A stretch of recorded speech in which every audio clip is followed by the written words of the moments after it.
अगर आज आपने सोने के रेट देखे और सोचा कि अरे कल से थोड़ा नीचे आया है, तो आप सही हैं। लेकिन पूरी सच्चाई ये है कि सोना भले ही थोड़ा ठंडा पड़ा है, फिर भी रिकॉर्ड ऊंचाइयों के आसपास ही घूम रहा है। यानी राहत बस नाम की है। असल में सोना अभी भी काफी महंगा बना हुआ है और यही बात इस समय हर निवेशक, हर खरीदार, हर ज्वेलरी शॉप पर चर्चा का विषय बनी हुई है। दरअसल हुआ ये है कि इंटरनेशनल मार्केट में सोना अपने ऑल टाइम हाई करीब $4,650 प्रति औंस से थोड़ा नीचे फिसल गया है। इसकी एक बड़ी वजह मानी जा रही है अमेरिका के राष्ट्रपति डोनाल्ड ट्रंप का ताज़ा बयान। बाजार को डर था कि ट्रंप कहीं क्रिटिकल मिनरल्स के इंपोर्ट पर नए टैरिफ लगाने का ऐलान न कर दें, लेकिन ऐसा नहीं हुआ। ट्रंप ने फिलहाल नए टैरिफ की घोषणा से दूरी बना ली है और कहा है कि अमेरिका पहले दूसरे देशों से बातचीत के जरिए सप्लाई सुरक्षित करने की कोशिश करेगा। बस यही सुनते ही बाजार ने थोड़ी राहत की सांस ली और सोने में मुनाफा वसूली शुरू हो गई। हालांकि इसका मतलब ये बिल्कुल नहीं है कि सोने की चमक फीकी पड़ गई है। 16 जनवरी 2026 को कॉमेक्स पर गोल्ड करीब $4,607.80 प्रति औंस पर ट्रेड कर रहा था। पिछले बंद भाव से ये करीब 0.34% नीचे जरूर है, लेकिन अब भी अपने रिकॉर्ड हाई से बहुत दूर नहीं है। याद रखिए, 14 जनवरी को सोना $4,648 प्रति औंस तक पहुंच गया था। यानी गिरावट छोटी है, ऊंचाई बड़ी है। अब भारत की बात करते हैं। भारत की बात करें तो यहाँ भी यही कहानी चल रही है। MCX पर 15 जनवरी 2026 के सेशन में सोना करीब 1,43,120 प्रति 10 ग्राम पर बंद हुआ था। दिन के कारोबार में ये 1,43,333 रुपए तक भी पहुंच गया था। इससे एक दिन पहले यानी 14 जनवरी को सोने ने 1,43,590 रुपए प्रति 10 ग्राम का स्तर भी छू लिया था। मतलब साफ है, सोना थोड़ा नीचे आया है, लेकिन अब भी बहुत ऊंचे लेवल पर टिका हुआ है। अब सवाल ये उठता है कि अचानक ये ठंडक क्यों आई है? सिर्फ टैरिफ वाली बात ही इसकी वजह तो नहीं हो सकती है। एक और बड़ा फैक्टर है सेफ हेवन डिमांड में आई थोड़ी सी कमी।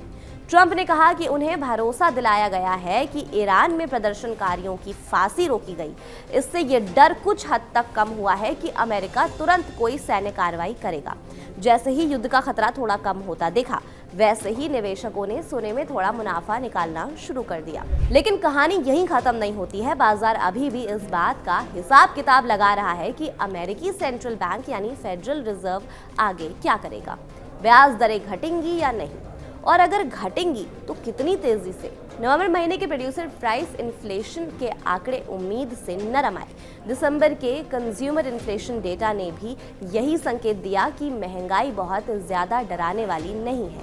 इन आंकड़ों के बाद बाजार को लगने लगा कि फेड के पास इस साल कई बार रेट कट करने की गुंजाइश है, और जब भी ब्याज दरें घटने की उम्मीद बनती है, सोना अपने आप चमकने लगता है। वजह सीधी है, सोना कोई ब्याज नहीं देता, लेकिन जब बाकी निवेशकों का रिटर्न कम होता है तो सोना ज्यादा आकर्षक लगने लगता है। इसी वजह से थोड़ी गिरावट के बावजूद सोना रिकॉर्ड लेवल के आसपास टिका हुआ है। अब जरा आज के घरेलू रेट भी समझ लेते हैं। भारत में आज 24 कैरेट सोना करीब 1,43,620 रुपए प्रति 10 ग्राम के आसपास है। 22 कैरेट सोना करीब 1,31,650 रुपए प्रति 10 ग्राम और 18 कैरेट सोना करीब 1,07,720 रुपए प्रति 10 ग्राम पर चल रहा है। शहरों के हिसाब से देखें तो दिल्ली, मुंबई, चेन्नई, कोलकाता जैसे बड़े शहरों में रेट लगभग एक जैसे हैं। थोड़ा बहुत फर्क टैक्स, ज्वेलर्स की मार्जिन और ट्रांसपोर्ट कॉस्ट की वजह से होता है, लेकिन बड़ा अंतर कहीं नहीं दिखता है। अब बहुत से लोग पूछ रहे हैं, तो क्या सोना यहाँ से और ऊपर जाएगा? इस सवाल का जवाब आसान नहीं है, लेकिन एक्सपर्ट्स की राय सुनना जरूरी है।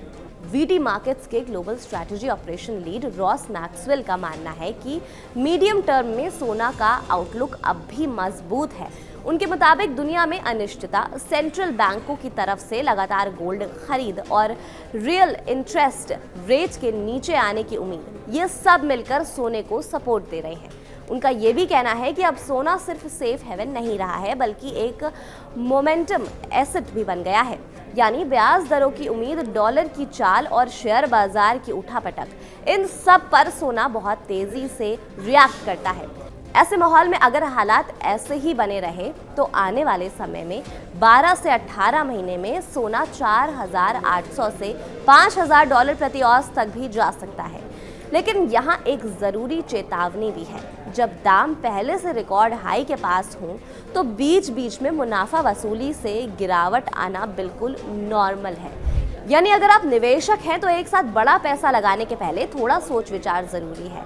लंबी अवधि के लिए सोना अब भी अच्छा हेज माना जाता है, लेकिन धीरे धीरे खरीदना ज़्यादा समझदारी हो सकती है। अब आते हैं चांदी पर, क्योंकि वो भी पीछे नहीं है। चांदी भी इन दिनों पूरे फॉर्म में है। इंटरनेशनल मार्केट में चांदी करीब 91.58 डॉलर प्रति औंस पर ट्रेंड कर रही है। ये अपने पिछले बंद भाव से थोड़ा नीचे है, लेकिन अब भी रिकॉर्ड लेवल के आसपास है। 15 जनवरी 2026 को चांदी ने 93.70 डॉलर प्रति औंस का नया रिकॉर्ड बनाया था। भारत में एमसीएक्स पर चांदी ने तो कमाल ही कर दिया था। 15 जनवरी को चांदी करीब 2,94,400 रुपये प्रति किलो के रिकॉर्ड हाई पर बंद हुई थी। पिछले सेशन में 2,93,000 रुपये तक आई थी, लेकिन आखिर में फिर संभल गई थी। यानी चांदी में भी उतार चढ़ाव है, लेकिन ट्रेंड अभी भी मजबूत है। चांदी के दामों में भी वही कहानी दोहराई जा रही है। ट्रंप ने जब नए टैरिफ का ऐलान नहीं किया तो चांदी में भी जोरदार मुनाफा वसूली आई। ऑगमाउंट बुलियन की रिपोर्ट के मुताबिक चांदी रिकॉर्ड हाई से फिसलकर नीचे आई, लेकिन सप्लाई को लेकर अनिश्चितता अब भी बनी हुई है। एक्सपर्ट्स का मानना है कि आगे चलकर चांदी में 84 डॉलर प्रति औंस या भारत में करीब 2,60,000 रुपये प्रति किलो तक के करेक्शन देखने को मिल सकते हैं। उसके बाद फिर से ऊपर की चाल शुरू हो सकती है। इसके पीछे एक बड़ी वजह यह भी हो सकती है कि चांदी सिर्फ निवेश की चीज़ नहीं है, बल्कि इंडस्ट्रियल मेटल भी है। Green energy, solar panel, electronic vehicle, हर जगह चांदी की मांग बढ़ रही है। यानी लॉन्ग टर्म में चांदी की कहानी भी काफ़ी दमदार लगती है। जियोपॉलिटिकल माहौल भी पूरी तरह से शांत नहीं है। ईरान में हालात अब भी तनावपूर्ण है। 1979 की क्रांति के बाद पहली बार इतना बड़ा आंतरिक संकट बताया जा रहा है। ईरान ने अमेरिकी सैन्य ठिकानों को लेकर भी चेतावनी दी है। वहीं व्हाइट हाउस की तरफ से ट्रंप ने फिलहाल इंतजार और दिखाने की नीति अपनाने की बात कही है। इस सब के बीच एक और खबर ने बाजार का ध्यान खींचा। ट्रंप ने कहा कि फिलहाल उनके फेड चेयरमैन जेरोम पावेल से हटाने का कोई प्लान नहीं है। भले ही उनके खिलाफ जस्टिस डिपार्टमेंट की जांच चल रही है, लेकिन उन्होंने ये भी जोर दिया कि आगे क्या होगा ये कहना अभी मुश्किल है। कुल मिलाकर तस्वीर साफ है। ब्याज दरें कम रहने का माहौल, दुनिया भर की अनिश्चितता और सियासी तनाव, ये सब सोने और चांदी जैसे बिना ब्याज वाले एसेट्स के पक्ष में जाते हैं। भारत में तो सोना सिर्फ निवेश नहीं बल्कि सांस्कृतिक हिस्सा है। शादी हो, त्यौहार हो या कोई भी शुभ माहौल, सोने के बिना बात पूरी नहीं होती है। इसीलिए बाजार चाहे थोड़ा ऊपर या नीचे हो, सोना और चांदी चर्चा में बना रहता है। तो सोने और चांदी के और अपडेट्स के लिए लौटेगा हमारे चैनल कड़क पर।